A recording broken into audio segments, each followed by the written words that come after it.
Halo teman horor, kembali lagi bersama saya Anima Saurin. Kali ini saya akan membawakan cerita yang berjudul Bekas Rumah Sakit bagian 3 oleh Mbak Ngesot. Sebelum mulai ceritanya, jangan lupa like, comment, dan subscribe agar kalian tidak ketinggalan cerita selanjutnya. Oke, gak usah lama-lama lagi, mari kita lanjut ke ceritanya.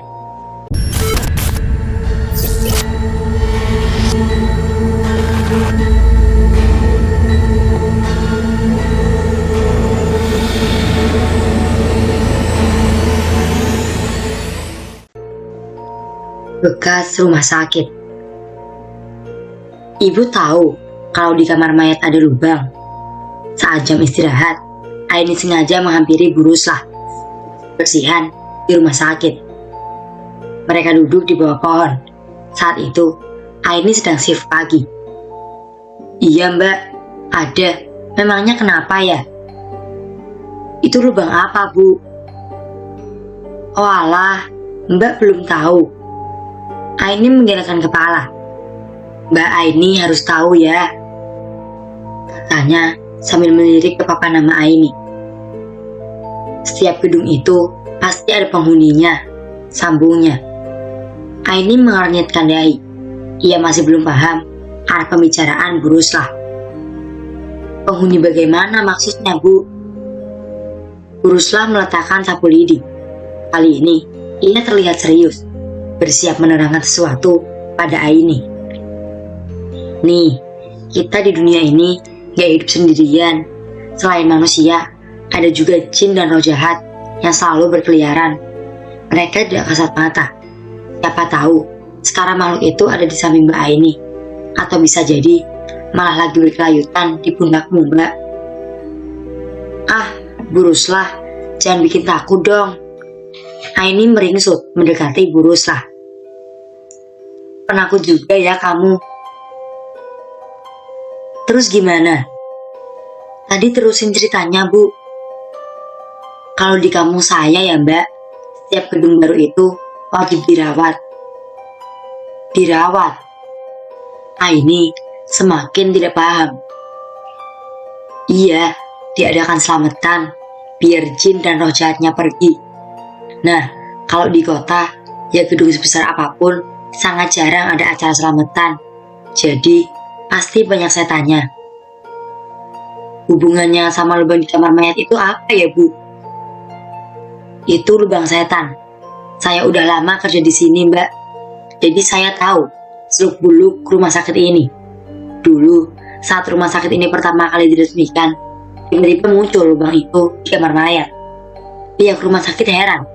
Kenapa tiba-tiba ada lubang di sana? Aini terlihat serius. Ia berusaha menyimak penjelasan Bu Ruslah dengan benar-benar. Terus Bu, sudah berkali-kali lubang itu ditimbun dan lantainya dibetulkan. Tapi keesokan harinya, lubang itu menganga kembali, seperti ada yang menggalinya. Aini mengecek jam tangannya. Masih ada waktu untuk menyimak Bu Ruslah. Nah, pihak rumah sakit akhirnya membayar dukun agar lubang itu bisa ditimbun. Anehnya, tak ada satu dukun pun yang bisa menimbun lubang itu. Setiap kali ditimbun, pasti besoknya muncul lagi. Kenapa lubang itu bisa ada di rumah sakit ini ya Bu? Sudah saya bilang, kalau lubang itu sarang setan. Yang jelas, lubang itu memang bukan lubang sembarangan. Jangan sesekali kamu masuk ke dalam lubang itu. Hampir Bu. Jadi, kamu pernah hampir masuk ke dalam lubang itu? Bu Ruslah terkejut bukan main. Aini mengangguk. Untung kamu bisa selamat. Kalau seandainya kamu masuk ke dalam lubang itu, wah, jangan harap bisa kembali lagi. Katanya, kamu bakal dijadikan stok makanan untuk para makhluk halus di rumah sakit ini. Gila, stok makanan. Setannya kayak beruang kutub ya. Jangan bercanda. Ini serius Mbak. Iya Bu, terusin ceritanya. Intinya, jangan macam-macam di rumah sakit ini. Banyak setannya. Bu Ruslah memasang wajah menakutkan. Oh iya, kenal Dokter Arwani? Aini kembali melongok ke jam tangan. Masih ada waktu. Wah, jelas kenal. Dulu dia dokter di sini. Orangnya baik banget. Tapi Bu Ruslah menahan kata-katanya. Tapi kenapa, Bu? Dia sudah jadi salah satu setan penghuni rumah sakit ini. Dia mati kenapa? Tanya Aini. Wah, katanya sih dibunuh. Dibunuh siapa? Kalau itu saya nggak tahu, Mbak. Oh alah, oke deh Bu. Saya masuk kerja lagi ya. Nanti kalau ada waktu, kita ngobrol lagi. Aini bangkit dari duduknya. Ia lalu meninggalkan Bu Ruslah. Mbak, panggil Bu Ruslah sebelum Aini melangkah lebih jauh. Iya Bu. Ingat, jangan macam-macam. Nanti kualat. Aini mengangguk ragu. Ia lalu melanjutkan langkahnya. Sore hari, Pak Lukman si penjaga kamar mayat sedang sibuk menerangkan prosedur bekerja pada Mamat, seorang karyawan baru. Minggu kemarin, salah satu rekan kerja Pak Lukman mengundurkan diri. Alasannya sederhana, dia tidak kuat diganggu oleh setan di kamar mayat itu. Tenaga penjaga kamar mayat semakin berkurang. Untuk itu, Pak Lukman meminta pihak rumah sakit agar merekrut karyawan baru. Mamat ini umurnya masih muda, baru 23 tahun. Dia memerhatikan penjelasan Pak Lukman dengan serius. Selang beberapa menit, seorang mayat korban pembunuhan masuk ke dalam ruangan. Pak Lukman tersenyum lantaran ia bisa mencontohkan tata cara bekerja di kamar mayat pada Mamat secara langsung. Nanti malam, kamu yang berjaga di sini ya. Ingat, harus sesuai prosedur, kata Pak Lukman setelah selesai mencontohkan cara kerja pada Mamat. Siap, Pak. Saya harap kamu betah kerja di sini. Intinya jangan penakut kalau ada apa-apa, cuekin aja. Beres, Pak. Mama tahu menjadi penjaga kamar mayat bukanlah pekerjaan yang mudah. Pasti ada saja gangguan makhluk goib yang akan ia alami. Tapi Mama bukan pribadi yang penakut. Dia malah suka dengan pekerjaan yang menantang seperti ini. Malamnya, Mamat berjaga seorang diri. Belum ada mayat lagi yang datang. Semua mayat sudah dimasukkan ke dalam kulkas. Mamat bersantai di meja kerjanya sambil main game di HP-nya. Tidak lama kemudian, ia ingin buang air kecil. Sialan. Mamat berdesak kesal lantaran malas beranjak dari tempat duduknya. Toilet di kamar mayat itu sedang rusak, jadi ia harus menggunakan toilet gedung seberang yang jaraknya cukup jauh. Dengan malas, ia berdiri dari duduknya. Tapi sesaat sebelum pergi, dia melihat sesuatu yang aneh di lantai. Sebuah triplek berbentuk segi empat tergeletak di lantai. Tampak mencurigakan. Mamat mengangkat triplek itu lalu menemukan sebuah lubang misterius. Lubang apa nih? Mamat menyalakan senter HP-nya, mengarahkannya ke dalam lubang. Ah, bodo amat. Mendingan gue kencing di sini aja. Udah kebelet banget. Ia mengencingi lubang misterius itu tanpa tahu kalau itu adalah sarang setan. Setelah puas kencing, tubuhnya bergedi-geli, lalu menutup kembali lubang itu dengan triplek. Malam itu tidak ada apapun yang terjadi pada Mamat. Semua berjalan baik-baik saja hingga jam tugasnya selesai. Tapi tunggu dulu. Setelah Mamat kencing dalam lubang, besoknya ia tak terlihat bekerja lagi. Kabarnya Mamat sakit parah. Penyakitnya aneh. Mungkin tidak pernah dialami oleh manusia di belahan dunia manapun. Bayangkan saja, kelamin Mamat bengkak sebesar buah semangka.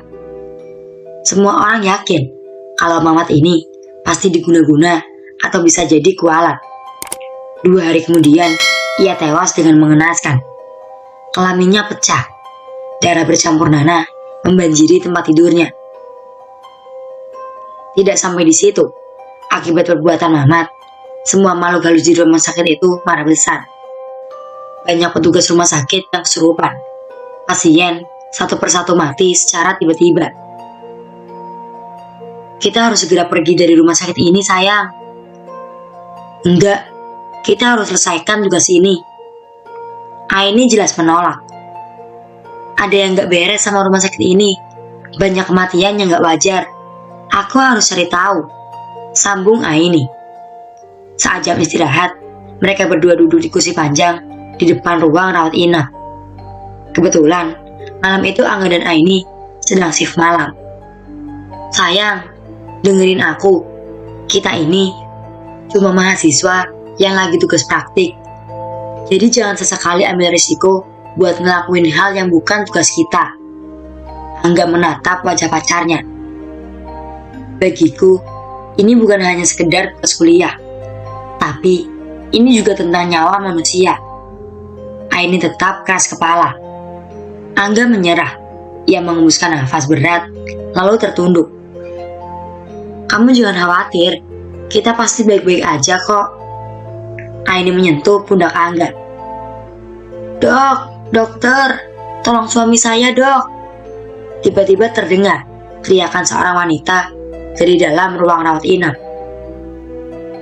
Aini dan Angga buru-buru masuk ke ruangan itu untuk memeriksa. Di dalam sana, seorang lelaki parubaya sedang kejang-kejang, matanya melotot ke atas, tubuhnya kaku dan bergetar. Istrinya panik sambil menangis. Dok, anak saya juga. Belum selesai sang dokter memeriksa pasien, sudah ada lagi yang kejang-kejang. Angga, tolong panggilkan dokter lainnya ya, pinta dokter pada Angga. Dok, tolong ibu saya juga. Dok, ini kenapa? 3 pasien kejang-kejang secara misterius. Dokter, tolong bapak saya juga. Semakin lama, semua pasien yang sedang dirawat di ruangan itu mengalami kejang-kejang. Hanya ada 7 dokter dan beberapa orang perawat yang bertugas malam itu. Mereka semua kewalahan menangani pasien. Selama beberapa menit, tidak ada satupun pasien yang selamat. Ada 25 pasien dan semuanya mati. Ruang rawat inap seketika mencekam. Tangis kerabat pasien memenuhi ruangan. Mereka tidak percaya dengan apa yang sedang terjadi. Keluarga mereka meninggal secara mendadak dalam waktu yang bersamaan. Bukan hanya itu saja, Angga yang tadi disuruh untuk memanggilkan dokter malah tidak muncul lagi. Aini panik.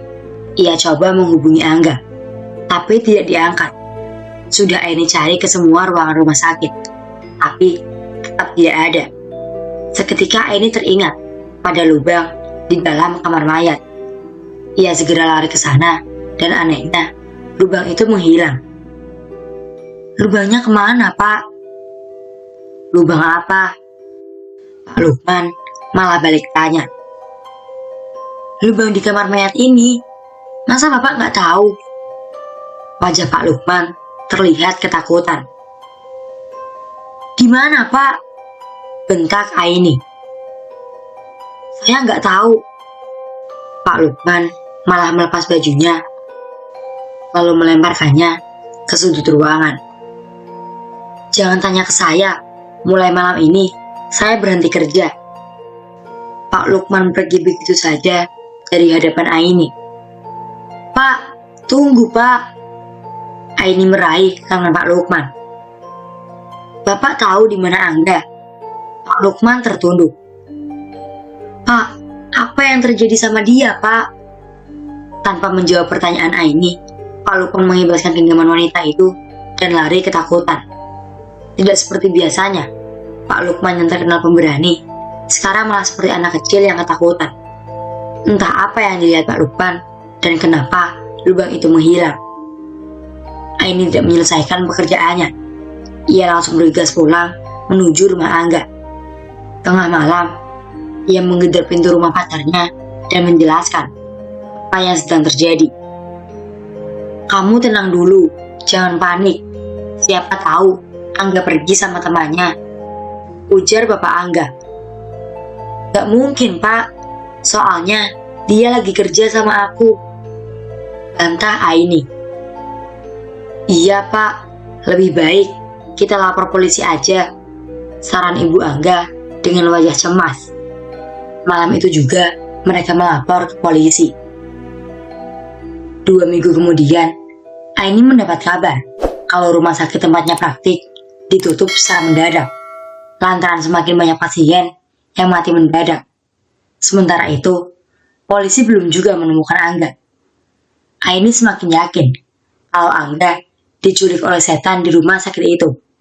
Tapi, kenapa harus Angga? Apa yang sudah ia perbuat? Aini tahu siapa yang bisa menjawab pertanyaan itu. Dia adalah Pak Lukman. Aini curiga karena dia terlihat ketakutan saat Aini menanyakan keberadaan Angga. Pak Lukman pasti tahu persis apa yang terjadi. Setelah mencari tahu alamat rumahnya melalui rekan kerja Pak Lukman, Aini langsung berangkat ke sana. Ternyata Pak Lukman tinggal di sebuah kontrakan sempit di kawasan kumuh. Aini tidak ke sana seorang diri. Ia membawa 2 orang teman lelakinya dengan maksud untuk mengancam Pak Lukman agar mau menceritakan apa yang dilihatnya malam itu. Tunggu dulu, Pak. Baru saja Pak Lukman membuka pintu, ia langsung menutupnya kembali karena melihat Aini di luar. 2 orang teman Aini menendang pintu kontrakan Pak Lukman. Apa-apaan ini? Jelas saja Pak Lukman marah.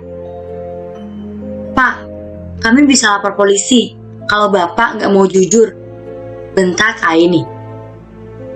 Jujur apa lagi? Malam itu, Pak, apa yang Bapak lihat? Kemana Angga? Saya nggak tahu, dan saya nggak lihat apapun. Aini melirik 2 orang kawannya.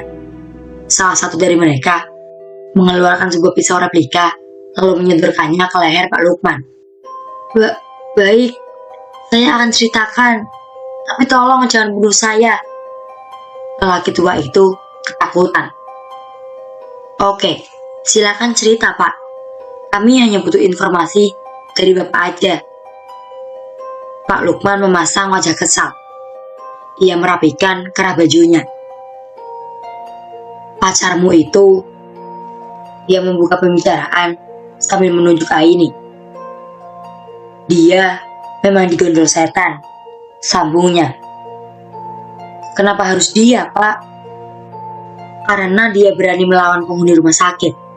Saya lihat malam itu, si Angga melempar kemenyan dan jimat ke dalam lubang. Lalu, tanya Aini. Saya melihat dia ditarik oleh sebuah tangan berwarna hitam legam, lalu diseret masuk ke dalam lubang itu. Lubang tersebut kemudian mengeluarkan asap kental dan menghilang begitu saja. Saya sangat ketakutan dan gak sanggup lagi kerja di sana. Pak Lukman tertunduk. Kenapa Bapak gak mau cerita ke saya dari awal? Aini marah. Amali, orang bilang kalau kita melihat setan gak boleh diceritakan ke orang lain. Sudah, hanya itu yang saya lihat. Sekarang, tolong pergi dari kontrakan saya. Belakangan ini, Aini selalu bermimpi didatangi sosok lelaki yang bernama Arwani. Anehnya, ia bukan hanya melihat dokter Arwani dalam mimpi itu, tapi juga ibunya. Aini yakin kalau mimpi itu bukanlah sekedar bunga tidur, tapi merupakan sebuah petunjuk. Lagi pula, dokter Arwani pernah menyelamatkannya dari lubang setan itu. Siapa tahu, dokter itu juga bisa membantu Aini menemukan Angga. Bu, Aini mau tanya. Aini membuka obrolan. Ia dan ibunya sedang memasak di dapur. Iya, Nak. Oh iya, si Angga udah ketemu. Belum, Bu. Justru itu, aku mau tanya. Apa ibu kenal sama dokter Arwani? Bu Hani, yang dari tadi sibuk memotong bawang merah, tiba-tiba berhenti. Ia mengembuskan nafas berat, seperti ingin mengatakan sesuatu. Pisau yang ia pegang diletakkan di atas meja. Ia lalu menyentuh pundak Aini dan menatapnya. Mungkin ini saatnya kamu tahu yang sebenarnya. Bu Hani menceritakan semuanya tentang ibu dan ayah kandungnya Aini. Selama ini, yang Aini tahu, Ayahnya sudah meninggal dari sejak ia kecil. Awalnya, Aini tak percaya kalau Dokter Arwani adalah ayah kandungnya. Akan tetapi, Bu Hani menunjukkan sebuah berkas yang tak lain adalah kartu keluarga milik Dokter Arwani. Di sana tertulis juga nama Aini. Selain itu, ia juga menunjukkan foto-foto lawas keluarga Dokter Arwani. Melihat bukti-bukti itu, tangis Aini pecah. Ia pergi dari hadapan Bu Hani. Segera, Aini menyalakan mesin motor, lalu tancap gas menuju rumah sakit yang sudah ditutup. Bu Hani tak sempat mengejar. Ia hanya bisa berteriak memanggil Aini yang kian menjauh. Aini tidak memedulikan Bu Hani. Ia tetap melaju dengan sepeda motornya sambil terisak menangis. Setibanya di rumah sakit, ia bertemu dengan Bu Ruslah yang pernah bekerja sebagai petugas kebersihan di rumah sakit itu. "Kamu mau kemana, Mbak?" "Cari Angga, Bu." "Belum ketemu juga ya?" Dahi Bu Ruslah berkerut. "Belum, Bu." Bu Ruslah tertunduk. Ia seperti sedang mempertimbangkan sesuatu. "Begini, mungkin saya bisa bantu." "Serius, Bu?" Bu Ruslah mengangguk. "Saya yakin Angga diculik setan rumah sakit ini," lanjutnya. "Terus sekarang saya harus gimana, Bu?" "Ikut saya ke rumah. Suami saya seorang dukun. Dia pasti bisa bantu masalahmu." Tanpa menolak, Aini langsung pergi bersama Bu Ruslah. Rumahnya cukup jauh, sekitar 1,5 jam dari rumah sakit. Sempat 3 kali terjebak macet. Aini akhirnya sampai di rumah Bu Ruslah. Rumahnya sangat sederhana. Dindingnya terbuat dari triplek dan lantainya sudah banyak yang pecah. "Nah, Mbak, ini rumah saya.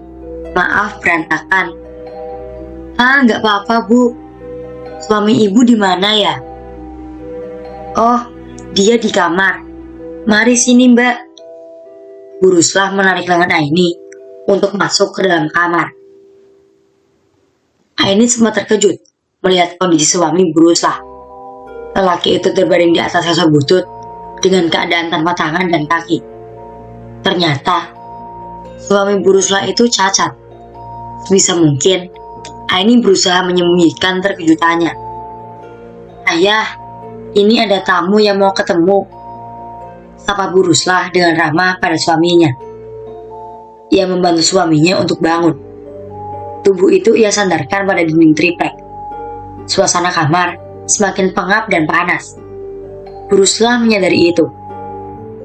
Ia lalu membuka jendela kamar agar Aini tidak kepanasan. "Mohon maaf, Mbak. Rumah saya memang panas." "Oh, nggak apa-apa, Bu. Kenalkan, ini Pak Sidik, suami saya.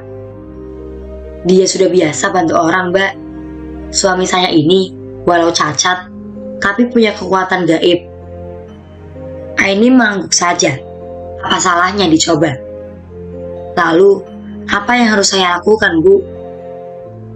Bu Ruslah menjelaskan apa yang sedang terjadi pada pacar Aini. Sesekali, Pak Sidik mengangguk. "Pacarmu itu masih hidup, tapi sekarang ada di alam jin." "Dia masuk ke lubang setan, Pak," potong Aini. "Iya, itu pintu masuk ke alam jin. Tapi kamu tenang saja, dia masih bisa diselamatkan. Ruslah, tolong ambilkan kembang dan 5 buah sarung di dalam lemari." "Ini ya." Tanpa dibacakan mantra apapun, lelaki itu menyuruh istrinya untuk menyerahkan kembang itu pada Aini. "Nanti malam, kau taburkan kembang ini di kamar mayat." Aini menerima kembang yang dibungkus dengan plastik transparan. Pak Sidik lalu menyuruh istrinya untuk menyobek-nyobek kain sarung dan menguntainya menjadi tali. Setelah lubangnya terlihat, kau masukkan tali ini ke dalam lubang. Tarik sekuat tenaga, nanti bisa dibantu Ruslah. Baik, Pak." kata Aini. Ia menurut saja. Setelah selesai, Aini pamit. Ia menyerahkan uang 200.000 rupiah, tapi ditolak. Pak Sidik bilang, kalau Angga sudah berhasil ditemukan, baru Aini boleh memberinya imbalan. Tepat jam 12 malam, Aini dan Bu Ruslah mengendap masuk ke halaman rumah sakit dengan membawa kembang 7 rupa dan tali yang terbuat dari kain sarung. Mereka berhasil mencungkil pintu kamar mayat. Saat menaburkan kembang 7 rupa, tidak ada mantra yang Aini baca. Ajaibnya, setelah selesai tabur bunga, mereka melihat lantai di hadapannya bergerak seperti gedangan air dan perlahan membentuk lubang segi 4. Bu Ruslah dan Aini segera memasukkan kain itu ke dalam lubang. Beberapa saat kemudian, tali itu kencang, seperti ada yang menariknya dari dasar lubang. "Tarik yang kuat, Mbak," pinta Bu Ruslah. Ia berada di posisi paling depan, dekat dengan lubang. Aini berteriak, mengeluarkan semua kemampuannya. Namun, tarikan dari dalam lubang terlalu kuat, membuat Bu Ruslah tersungkur dan masuk ke dalam lubang. "Bu Ruslah!" teriak Aini. Keringat membasahi wajah Aini. Dengan sisa tenaga yang ia punya, Aini menarik tali itu. Kedua kakinya sempoyongan.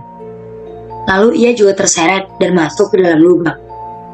Tidak sampai ke dasar lubang, tubuh Aini tersentak. Kakinya seperti berpijak pada pundak seseorang. "Bertahanlah, Nak." Itu suara Dokter Arwani. Ia berdiri sambil meringis, menahan tubuh Aini. Di sekeliling Dokter Arwani, banyak makhluk aneh menyeramkan. Mereka bertaring dan berambut gondrong acak-acakan. Jelas, makhluk-makhluk itu adalah setan jahat penghuni rumah sakit. Wajah Arwani diraba-raba oleh makhluk di dalam lubang. Kuku mereka hitam dan panjang. "Ayah!"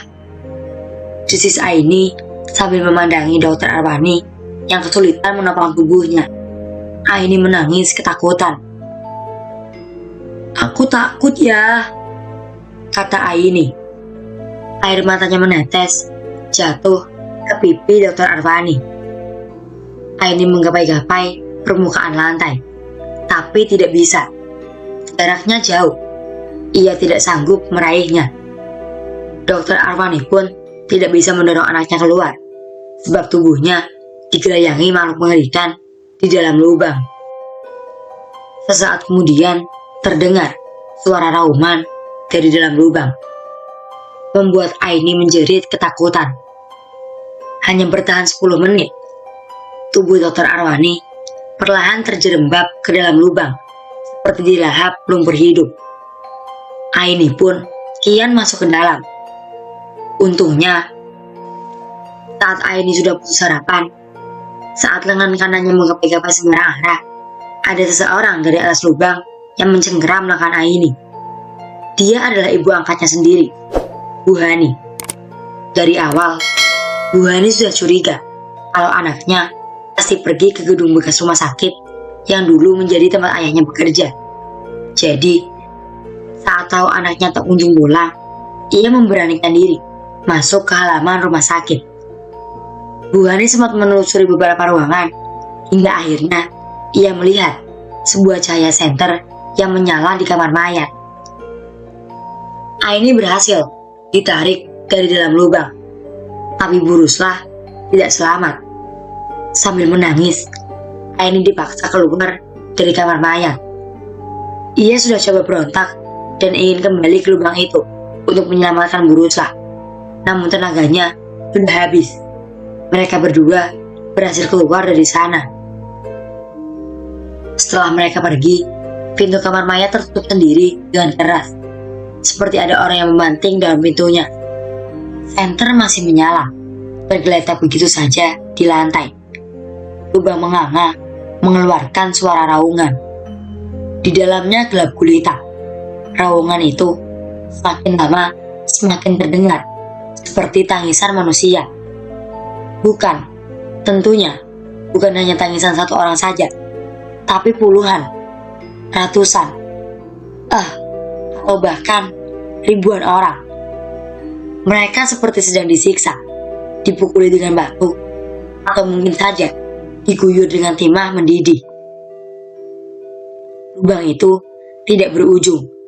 Semakin masuk ke dalam, semakin pengap. Bau amis menyengat, membuat siapapun yang menciumnya akan muntah. Semakin dalam, semakin terdengar suara manusia meminta ampun. Ada yang memohon minta dikembalikan ke dunia dan berjanji akan berbuat baik.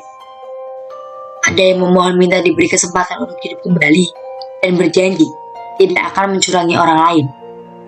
Lubang itu apa sebenarnya? Semakin masuk ke dalam, ada sebuah cahaya temaram. Samar terlihat melayang ribuan kapas yang digulung kecil-kecil. Dapat dijumpai juga berlembar-lembar kain putih, jas pria, gaun wanita, putih dan abu, melayang perlahan, seperti sedang berada dalam ruangan nol gravitasi. Apa kalian ingin tahu lebih dalam lagi tentang lubang ini? Baiklah, 30 meter dari gumpalan kapas terlihat ribuan tangan menggapai-gapai meminta tolong. Tapi tak akan ada yang bisa menolong mereka, termasuk kalian. Dari kedalaman yang sudah tidak terukur lagi, sayup terdengar suara rintihan ribuan manusia. Sekarang dengarkan baik-baik. Runcingkan telinga kalian dan dengarkanlah rintihan itu. Tolong kami. Lubang tersebut lalu tertutup perlahan. Cahaya senter padam seketika. Keesokan harinya, saat Ain dan keluarga Angga membawa polisi, lubangnya sudah menghilang, entah kemana. Orang-orang yang menghilang tidak pernah ditemukan lagi dan dianggap sudah meninggal. Keluarga Angga mengikhlaskan kepergian anaknya. Sedangkan Pak Sidik, dukun itu menderita seorang diri. Tidak ada lagi yang bisa diandalkan dari perdukunan. Para pelanggannya satu persatu meninggalkan Pak Sidik. Ia lalu mati kelaparan di dalam kontrakannya. Beberapa tahun berikutnya, layar kamera Udin mati. Dokter Arwani melangkah keluar ruangan. Ia terus berjalan ke lobi rumah sakit. Di depan lobi, ada Angga dan Bu Ruslah duduk di kursi roda sambil mendongak ke langit malam. Terkadang, mereka berdua seperti anak kecil, berjalan ke sana kemari dengan kursi rodanya.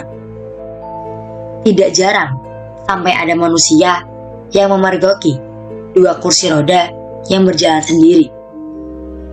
Dokter Arwani menoleh ke arah kamar mayat. Ada suara teriakan dari sana. Tidak ada yang bisa ia perbuat.